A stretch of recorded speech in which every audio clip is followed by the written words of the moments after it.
Hi guys! I wanted to talk a little bit today about safety when it comes to motorcycle dog carriers. Either if you're evaluating different types of carriers that are out there on the market, or if you're thinking about building your own, I wanted to share a few things that I think you need to take into account when you are evaluating carriers.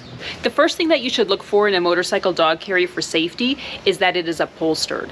I know that there are a lot of carriers out there on the market that are just strictly metal, and that there can be hard points on the carrier. Either the sides that aren't padded or the place where the dog rests their head isn't padded. If you think about if you're shipping something, and say you're shipping a vase in a box, and it arrives and it's shattered. It's probably not shattered because a bunch of boxes swooshed down on it.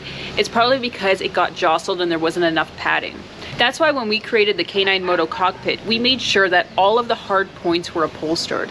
That way, if you have a sudden stop, emergency stop, or if there's a tip over, the dog isn't bashing against anything that's hard that could hurt them.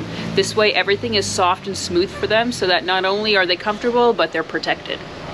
The second thing that you should look for in your carrier is that there are mounting points so that you can harness your dog into the carrier. I know that harnessing your dog into a carrier is pretty controversial. I know there are people who ride without harnessing their dog in because they think it's safer in the event that there is a tip over that the dog could jump off. From my perspective, I think that it's safer to harness your dog into the cockpit.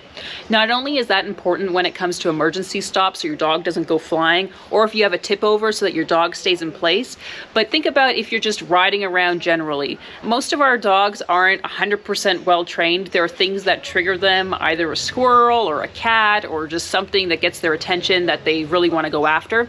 And that's really hard to control when you're the one who's riding and the dog is behind you. But having them harnessed in prevents them from leaping off into traffic or into dangerous situations to go after those things that might get their attention.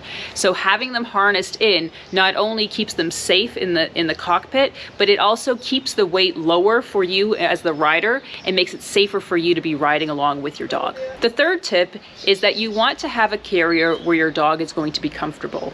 Not only is that important for your dog, but it's important for safety. Because if your dog isn't comfortable, they're going to be more likely to fidget, they're going to be more likely to want to leap off, and that makes it really unstable for you as the rider.